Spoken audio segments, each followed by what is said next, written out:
শহীদ রাষ্ট্রপতি জিয়াউর রহমান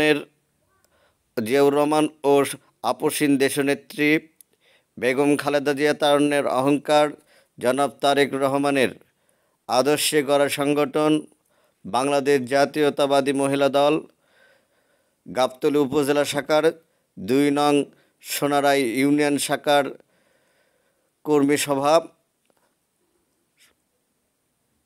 সোমবার সোনারাই ইউনিয়ন পরিষদ কার্যালয়ে অনুষ্ঠিত হয়।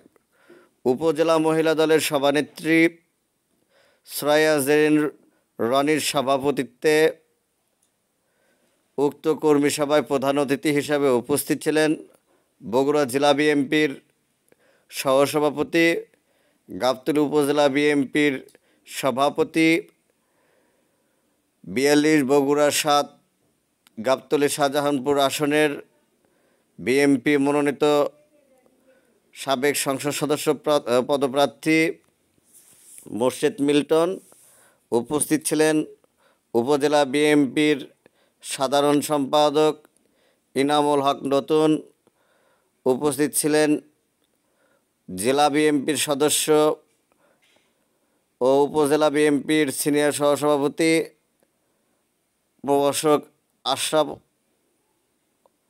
হোসেন সহ সোনারাই ইউনিয়ন বিএনপির সভাপতি জসিউর ইসলাম সোহেল, সাধারণ সম্পাদক আলহাজ সিরাজুল ইসলাম, সাংগঠনিক সম্পাদক প্রভাষক আব্দুর রশিদ। অনুষ্ঠানে বক্তব্য রাখেন গাবতলী পৌর বিএনপির যুগ্ম সাধারণ সম্পাদক সাবেক কাউন্সিলর হারুনুর রশিদ হারুন। এছাড়াও বক্তব্য রাখেন বগুড়া জেলা ছাত্রদলের সাধারণ সম্পাদক সময়ের তুখোর রাজনীতিবিদ, তারুণ্যের আইডল এম.আর. ইসলাম পলাশ। বক্তব্য রাখেন যুব দলের সিনিয়র যুগ্ম আহ্বায়ক রহিনসহ বিএনপির বিভিন্ন স্তরের নেতৃবৃন্দ।